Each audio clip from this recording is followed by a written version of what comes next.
বাংলাদেশের রাজনীতিতে নতুন মেরুকরণের আভাস পাওয়া যাচ্ছে। তার লক্ষণ দেখা গেল চরমোনাই পীরের যেই মহাসমাবেশ ছিল সেইটাতে। কারা ছিল না সেখানে? মোটামুটি বাংলাদেশের প্রায় ছোট বড়, প্রতিষ্ঠিত অপ্রতিষ্ঠিত, নামে বেনামে যে সমস্ত রাজনৈতিক দল আছে সবাই ছিল। এর ভেতরে উল্লেখযোগ্য জামাতে ইসলাম, তারপরে নাগরিক ঐক্য, তারপরে আপনার হিন্দু মহাজোট, এরপরে গণ অধিকার পরিষদ, মোটামুটি এই সমস্ত রাজনৈতিক দল ছিল। এছাড়াও আরো বেশ কিছু রাজনৈতিক দল ছিল যাদের নাম সেইভাবে সবসময় উচ্চারিত হয় না।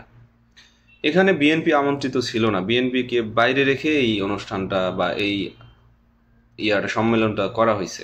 কারণ হচ্ছে যে তাদের মূল যেই ফোকাস নির্বাচন কেন্দ্রিক, সেখানে তারা চায় সংখ্যানুপাতিক একটা নির্বাচন ব্যবস্থা। বিএনপি যেহেতু এটার বিরোধিতা করে, বিএনপি যেহেতু চায় যে না, সংখ্যানুপাতিক কোনো নির্বাচন আসলে হওয়া উচিত না, যার যার আসন থেকে যেই সমস্ত নেতৃবৃন্দ বা প্রার্থীরা নির্বাচিত হয়ে আসবে তারাই সংসদ সদস্য হিসেবে পরিগণিত হবে। কিন্তু বাদবাকি অনেকগুলো রাজনৈতিক দল তারা চায় সংখ্যানুপাতিকভাবে, মোটামুটি দলীয় যে ভোট কাস্টিং সেটার উপরে ডিপেন্ড করে তারা কত ভাগ সংসদ সদস্য সংসদে পাঠাইতে পারে তারা নিজেরা ঠিক করবে। তো এইটার যে একটা গুড পয়েন্ট সেটা হইতেছে যে ভোটারের ভোট কোনোটাই বৃথা যাচ্ছে না।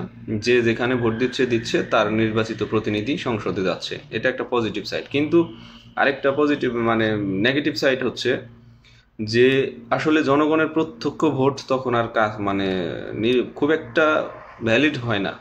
কারণ ওই সমস্ত প্রার্থীকে তখন আসলে কারা নির্বাচিত করে সংসদে পাঠাবে? অবশ্যই রাজনৈতিক দলগুলো।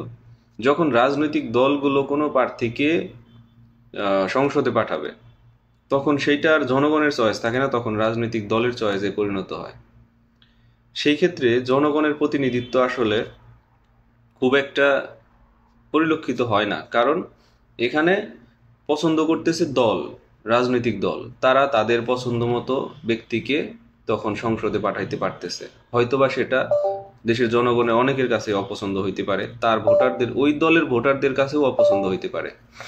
তো সবকিছু মিলিয়ে এইটা একটা ডিপ্লোম্যাটিক ব্যাপার স্যাপার। এখানে ভালো দিকও আছে, খারাপ দিকও আছে। তবে আমার কাছে যেটা মনে হয় যে এটা মানুষের ভোটের যে আগ্রহ সেটা কমাই দিবে। যখন মানুষ বুঝতে শিখবে, হয়তোবা প্রথম অবস্থায় মনে করবে যে আমার ভোটটাও কাজে লাগতেছে, এই হিসেবে চিন্তা করতে পারে। কিন্তু যখন আস্তে আস্তে সে বুঝতে পারবে যে আসলে তার ভোটে এটা হয় নাই, এটা দলের চয়েসে হয়েছে, তখন জনগণ নির্বাচন ব্যবস্থা থেকেই মুখ ফিরিয়ে নিবে যে আসলে আমি ভোট দিয়ে লাভ কি, দলই তো চয়েস করতেছে তার প্রার্থীকে। এটা সত্যি এক সময় হতাশা ডেকে আনবে। কারণ এতে রাজনৈতিক দলগুলোর ভেতরে যে ভালো কাজের যে একটা প্রতিযোগিতা সেটা নষ্ট হয়ে যাবে। তারা চিন্তা করবে যে আমার 10% ভোট আছে, আমি তো 5টা বা 10টা ক্যান্ডিডেট আমি দিতেই পারতেছি সংসদে, এত চাপাচাপির কি আছে? সেই ক্ষেত্রে সবাই মিলে যে একটা সব যার যার এলাকায় কাজ কাম সেটা তারা করবে না। না করে কি করবে জানেন? প্রার্থীরা দলীয় প্রধানদেরকে তেল মারা শুরু করবে, অনেক সময় অবৈধ লেনদেন করবে, উৎকোচ দেওয়ার চেষ্টা করবে, বিভিন্নভাবে সুযোগ নেওয়ার চেষ্টা করবে। সেখানে স্বজনপ্রীতি হওয়ার সম্ভাবনা আছে, সেখানে আপনার বৈষম্য হওয়ার সম্ভাবনা আছে, অনেক কিছু আছে। এইটা একদম মানে মানে লেজে গবরে একটা অবস্থা হয়ে যাবে বাংলাদেশের প্রেক্ষাপটে। কারণ বাংলাদেশের প্রেক্ষাপট এখনো অতটা সুন্দর না, স্বচ্ছ না, মানুষের চিন্তা ভাবনা দৃষ্টিভঙ্গি এতটা উন্নত হয় নাই। তো মানুষের ভালো কাজ করার যে একটা স্পৃহা সেইটা কমে আসবে। যার যার নির্বাচনী এলাকায় ভালো কাজ করার যে একটা প্রচেষ্টা, নিজেকে নিজের ইমেজকে ধরে রাখার যে একটা প্রচেষ্টা, সেইটা কমে আসবে। বরং তারা হবে দলমুখী, ওই প্রধান কার্যালয়মুখী। তাদের যে প্রধান কার্যালয় থাকবে, যেমন বিএনপির হইলে পল্টনমুখী হবে। তো এরকম। তো কথা হচ্ছে যে এইটা মোটা দাগে রাজনৈতিক পরিবেশের জন্য সুস্থ কোনো পরিবেশ না, হবে না বাংলাদেশের প্রেক্ষাপটে, অন্তত হবে না। বাংলাদেশের প্রেক্ষাপটে প্রার্থীরা চাপে থাকে। প্রত্যেকটা প্রার্থী নিজ নিজ এলাকায় ভালো কাজ করার জন্য, নিজের ইমেজ ধরে রাখার জন্য, মানুষের সাথে মেশার জন্য, মানুষের দুঃখ দুর্দশা শোনার জন্য, এটা একটা চাপ। অন্তত নির্বাচনের আগে হইলেও এই চাপটা ফিল করে। কিন্তু সেই চাপটা উঠে যাবে যখন দলীয়ভাবে কাউকে পছন্দ করে সংসদে মানে পাঠানোর এখতিয়ার পাবে বা শক্তি থাকবে।